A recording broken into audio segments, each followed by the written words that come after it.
যদি দিত তাহলে আমি প্রমাণ দিই। এইখানে একজনও নাই।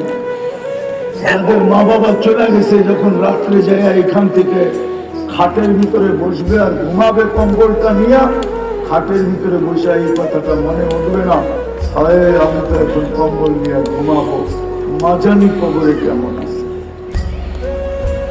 বাবা জানি কবরে কেমন আছে। এই ধারণাটা পর্যন্ত একজনের মনে যদি আইসা থাকে, বলেন কেউ বলতে পারবে। আম্মু বিমানজিলাতিল আব ওয়াল খালাতু বিমানজিলাতিল উম। খালা মায়ের জায়গায়, চাচা বাবার জায়গায়।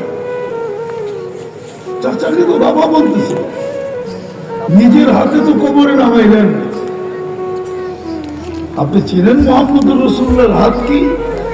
যেখানে ছোঁয়া না টাচ লাগছে, টাচ, ওটারও ভাগ্য খুলে গেছে।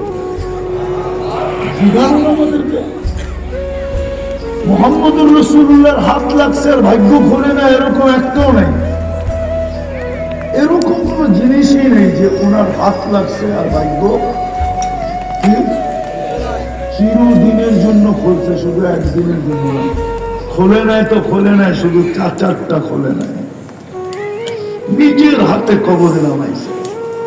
বিদায় ভাবি আল্লাহ দেয় কতটুকু, বিপরীতে আমি করি কতটুকু।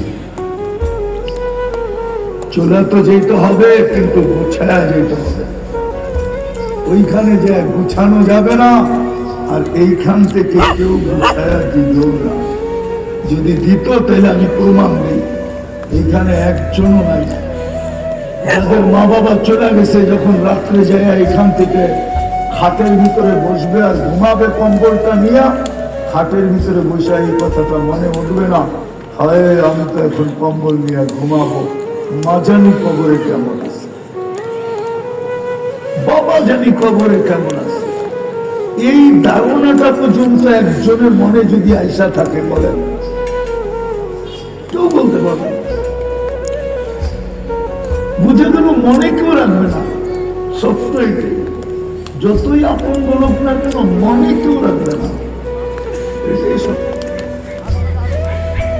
কেউ মনে রাখবে না। চোখের আড়াল তো মনের আড়াল। একজন এখানে নাই। ডেলি মা বাবাকে স্মরণ করা, সকালবেলা ওই পর্যন্ত কর্ম শুরু করে না, যতক্ষণ মার নামে 1 টাকা, বাবার নামে 1 টাকা দান না, এরকম এক সন্তান ওইখানে নাই। অথচ বহুত আছে এখানে, বাপের জমিনের ভিতরে জমিদার। বাপ যদি করে এখানে যেত, ছেলে উনি আজকে জমিদার হইতে পারতো না। ওনার কর্মের টাকা দিয়ে জমিদার, উনিও আমার মতো বারাটিয়া থাকতে হইত। বাপের রেখা গেছে, এখন জমিদার। রাত হয়ে গেল, এরকম নাই আমরা। হ্যাঁ, কিন্তু 1 টাকা দিলি বাপের জন্য সৎকা করে না। বলবেন টাকা, তাহলে বিনা পয়সাটা দেখাই। একজন এখানে নেই যে ডেলি 2 রাকাত নফল করে মা বাবারে দেয়।